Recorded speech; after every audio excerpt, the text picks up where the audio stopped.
So we've been in Armenia as a family now for 5 months, and we decided to apply for a job that was advertised within our system, within the Foreign Office. The job was advertised and we applied for it.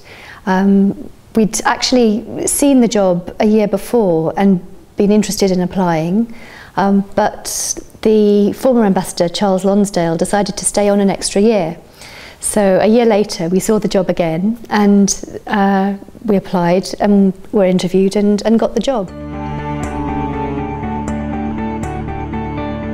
Both of us are, both my husband and I are Russian specialists, Russian speakers, and we'd worked in Moscow before, and so we have a particular interest in former Soviet Union. And my husband actually was also an analyst of the South Caucasus in particular, and had travelled a great deal to Georgia, Armenia, Azerbaijan and Central Asia, and had really loved the countries and the difference from Russia. So for all those reasons we felt that it would be a great place to come, where we could use some of our knowledge but also discover something really quite new and different.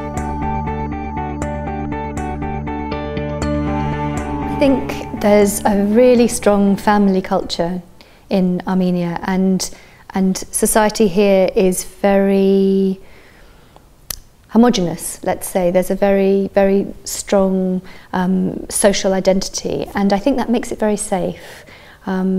So certainly compared with London, where we used to live, London's a huge city, all sorts of people, a great mix. It's a very exciting city, but it's also a city that has quite a problem with crime and social issues. So in comparison, Armenia feels very, very safe, I would say.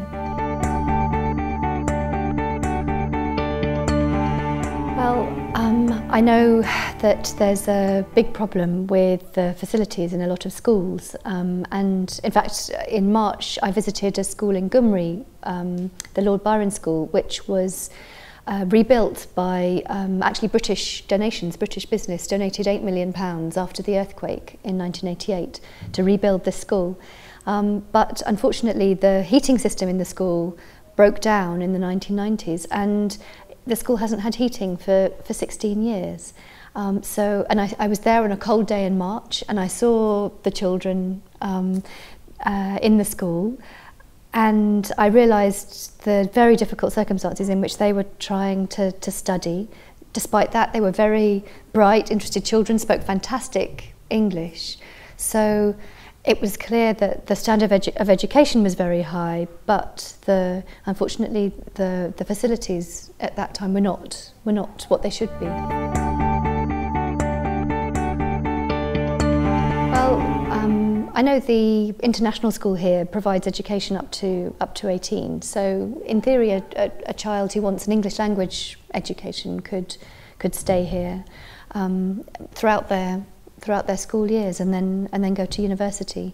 And from what I understand, there are also university courses in English. So if you wanted, as an international child, to stay here and study, then you could. And I know friends and colleagues who have children who are taking advantage of some of those opportunities. What I want for my children is a variety of experiences. Until last year we were living in Japan, which is of course a big country, a very rich country with a very particular culture. I thought that was a wonderful experience for them. We then spent a year in the UK, where they had to get used to being ordinary English children, having been foreign children in a very different place. And now we've come to Armenia, which is a much smaller country, but with a very distinct and proud culture of its own. And I think all of these experiences are really good for them. It's not possible for us to choose how long we stay here. The government tells us how long we stay. So the children have to cope with that kind of life, moving from country to country. And I think it is difficult for them in some ways, but I think it also gives them a great deal.